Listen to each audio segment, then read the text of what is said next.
ఉక్రెయిన్పై Russia యుద్ధం ప్రకటించి సుమారు 2.5 సంవత్సరాలు గడిచిపోయింది. ఇటు ఉక్రెయిన్ దాదాపు పూర్తిగా నేలమట్టమైంది. లక్షలాది మంది పౌరులు గూడు చెదిరి పొరుగున ఉన్న పోలాండ్కు తలదాచుకుంటున్నారు. అటు రష్యా కూడా భారీ నష్టాన్ని చవిచూస్తోంది. రష్యా తరఫున లక్షలాది మంది సైనికులు చనిపోయారు. అమెరికాతో పాటు యూరోపియన్ యూనియన్ నుంచి ఆంక్షలు ఎదుర్కొంటోంది. ఇటీవల ప్రధాని నరేంద్ర మోదీ రష్యా ఉక్రెయిన్లో పర్యటించొచ్చారు. మరి మోదీ మహిమో మరి ఏమో కానీ ప్రస్తుతం జరుగుతున్న యుద్ధానికి ఇండియా, చైనా, బ్రెజిల్ మధ్యవర్తిత్వం నెరపాలని పుతిన్ కోరడం విశేషం. మరి పుతిన్ మధ్యలో ఏముందో ప్రత్యేక కథనంలో మరింత సమాచారం తెలుసుకుందాం.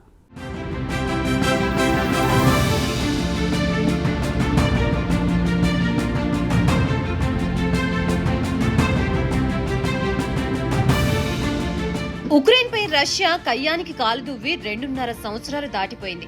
రష్యా ప్రెసిడెంట్ పుతిన్ అనుకున్న లక్ష్యం సాధించలేకపోయారు. ఈ యుద్ధం ప్రపంచ దేశాల ఆర్థిక వ్యవస్థపై దారుణంగా పడింది. అగ్రరాజ్యం అమెరికాలో కూడా దారుణంగా ద్రవ్యోల్బణం పెరిగిపోయింది. పేద దేశాల పరిస్థితి ఇక చెప్పాల్సిన పనే లేదు. ఆఫ్రికా లాంటి పేద దేశాలు పుతిన్ ని కలిసి వెంటనే యుద్ధాన్ని ఆపాలని కోరాయి. ఎందుకంటే ప్రపంచ ఆర్థిక వ్యవస్థకు ఈ 2 దేశాలు అత్యంత కీలకమైనవి.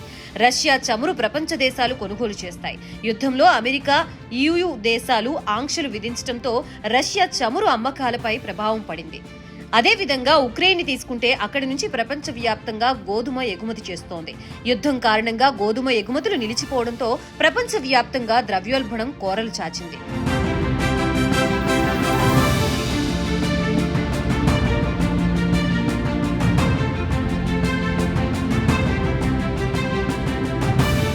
ఇక తాజాగా రష్యా ప్రెసిడెంట్ పుతిన్ తమ మిత్రులు, భాగస్వాముల్ని గౌరవిస్తామని కామెంట్ చేశారు. ప్రస్తుతం ఉక్రెయిన్ తో జరుగుతున్న యుద్ధంలో మధ్యవర్తిత్వం నేర్పడానికి ఇండియా, చైనా, బ్రెజిల్ జోక్యం చేసుకుని సమస్యని పరిష్కరించవచ్చని ఆయన అన్నారు. తరచూ తన మిత్రులతో తాను టచ్ లో ఉంటానని పుతిన్ అన్నట్లు రష్యా ప్రభుత్వం మీడియా సంస్థ టాస్ ఈ విషయాన్ని తెలిపింది.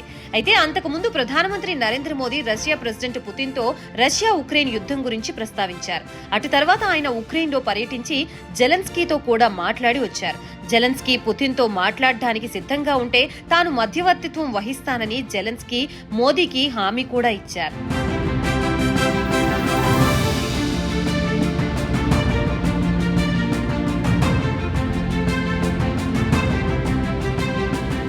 ఇదిలా ఉండగా పుతిన్ వ్లాడివోస్టోక్లో ఈస్టర్న్ ఎకనామిక్ ఫోరంలో మాట్లాడుతూ ఉక్రెయిన్ తో యుద్ధం మొదలైన వారం తర్వాత ఇస్తాంబుల్లో ప్రాథమికంగా ఇరు దేశాల మధ్య ఒప్పందం కుదిరింది. అయితే ఆ ఒప్పందం అమలు కాలేదన్నారు. ఒప్పందం కుదిరిన తర్వాత దానికి కట్టుబడి ఉండాలి కదా అని పుతిన్ వ్యాఖ్యానించినట్లు వార్తలు వచ్చాయి. అయితే వచ్చే నెల అంటే అక్టోబర్ 22 నుంచి 24 వరకు బ్రిక్స్ సదస్సు కజాన్ లో జరగనుంది. దీన్ని రష్యా హోస్ట్ చేయబోతోంది.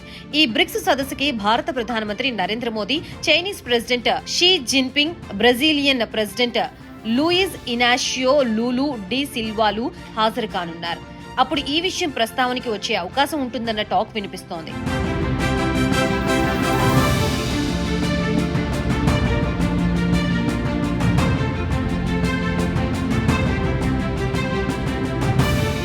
అయితే పుతిన్ మాత్రం ఓ విషయం స్పష్టంగా చెప్తున్నారు. టర్కీలో జరిగిన చర్చలు ప్రాథమిక చర్చలు అని గుర్తు చేశారు. అయితే అటు తర్వాత జరిగిన స్విస్ సదస్సులో ఇరు దేశాల మధ్య శాంతి ఒప్పందం కుదర్చాలని ప్రయత్నాలు జరిగినా రష్యా మాత్రం ఈ సదస్సుకి హాజరు కాలేదు.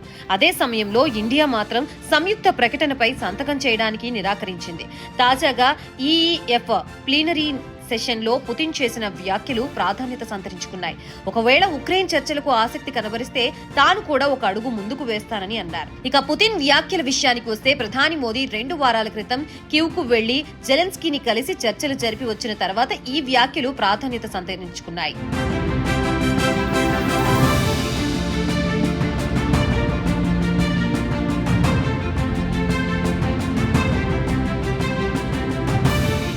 రష్యా ప్రెసిడెన్షియల్ అధికారి ప్రతినిధి దిమిత్రీ పెస్కోవ్ కూడా మీడియాతో మాట్లాడుతూ ఇరు దేశాల మధ్య చర్యలకు ఇండియా మధ్యవర్తిత్వం నేర్పితే బాగుంటుందన్నారు. ఎందుకంటే మోదీకి పుతిన్ తో సన్నిహిత సంబంధాలున్నాయి. అలాగే ఇరు దేశాల మధ్య ఉన్న విధానానికి సంబంధించి మోదీకి పూర్తి అవగాహన ఉంది.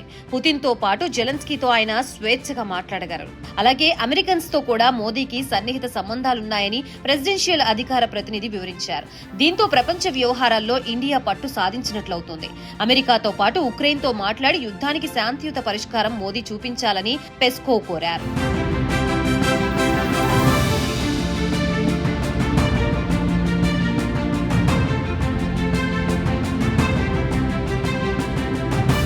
అయితే తక్షణమే మోదీ ఇరు దేశాల మధ్య జోక్యం చేసుకునే అవకాశం లేదని ఢిల్లీ వర్గాలు స్పష్టం చేశాయి. క్రెమ్లిన్ మాత్రం చర్చల సందర్భంగా తాము ఎలాంటి ముందస్తు షరతులు పెట్టమని స్పష్టం చేసింది. ఆగస్టు 23న మోదీ ఉక్రెయిన్ పర్యటనకు వెళ్లి వచ్చారు. జెలెన్స్కీతో మోదీ మాట్లాడుతూ ఎలాంటి సమయం వృధా చేయకుండా ఉక్రెయిన్ రష్యాలు చర్చలు జరిపి యుద్ధానికి తెరదించండని సలహా ఇచ్చారు. కావాలంటే తాను యాక్టివ్ రోల్ ప్లే చేస్తానని హామీ ఇచ్చారు. అటు తర్వాత మోదీ అక్టోబర్ 26న అమెరికా ప్రెసిడెంట్ జో బైడెన్ తో ఫోన్లో మాట్లాడి తన ఉక్రెయిన్ పర్యటన గురించి వివరించారు. ఆ తర్వాత గత నెల 27న మోదీ పుతిన్ తో మాట్లాడారు. ఇరువురు నాయకులతో మాట్లాడిన తర్వాత మోదీ తన సోషల్ మీడియా ఎక్స్ లో పోస్ట్ పెట్టారు. ఇరు దేశాల మధ్య వీలైనంత త్వరగా శాంతి చర్చలు జరగాలని కోరుకుంటున్నానని, చర్చలకు తన మద్దతు ఉంటుందని హామీ ఇచ్చారు. తాజా పరిణామాలు చూస్తే శాంతి చర్చలకు పుతిన్ ఒక అడుగు ముందుకు వేయడం శుభ పరిణామమే అని చెప్పవచ్చునని రాజకీయ పరిశీలకులు భావిస్తున్నారు.